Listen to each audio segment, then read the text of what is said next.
Hi. They speak. How nice.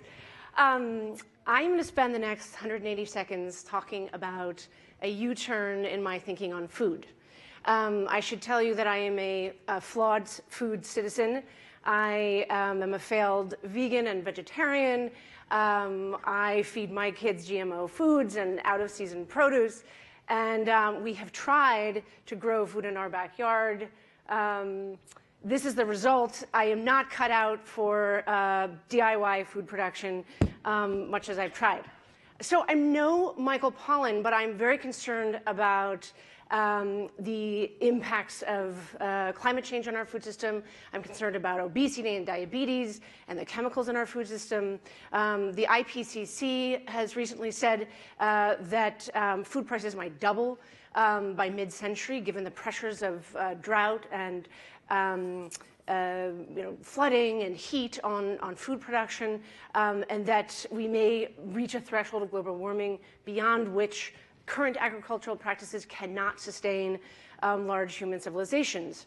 So what do we do about this, especially if we can't rely on a critical mass of virtuous backyard farming vegans to build security from the ground up?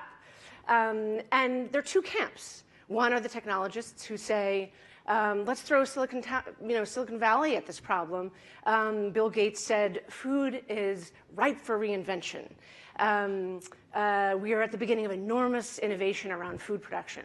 And then we have Michael Pollan and Alice Waters and other folks saying, I'd like to de-invent my food, thank you very much. Get your technology out of my food. Let's go back to Little House on the Prairie and backyard farming and small organic farms. And this, to me, was this kind of good and evil dialectic that I was really confused about and didn't know what to do with.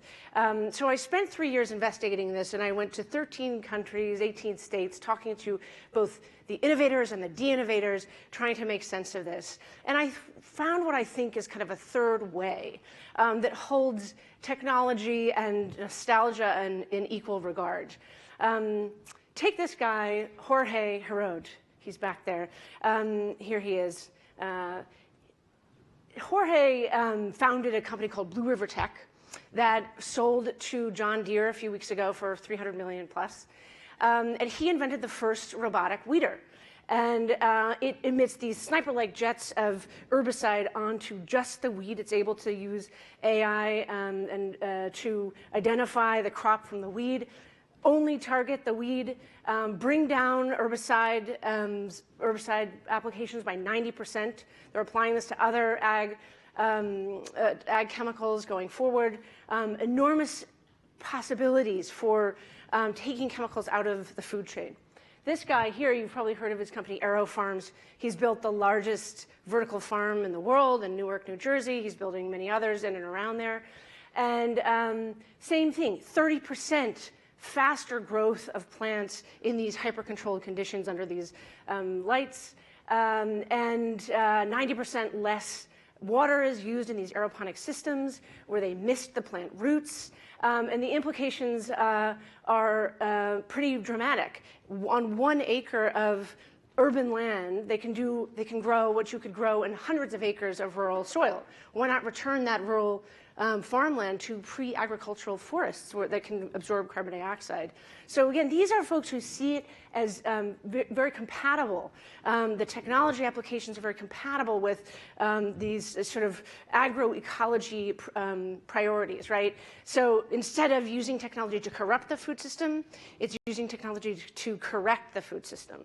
And here are a bunch of other innovators up in the upper right and left-hand corners. They're Pam Ronald and Ruth Onyango are bringing very advanced seed tech to indigenous farming communities.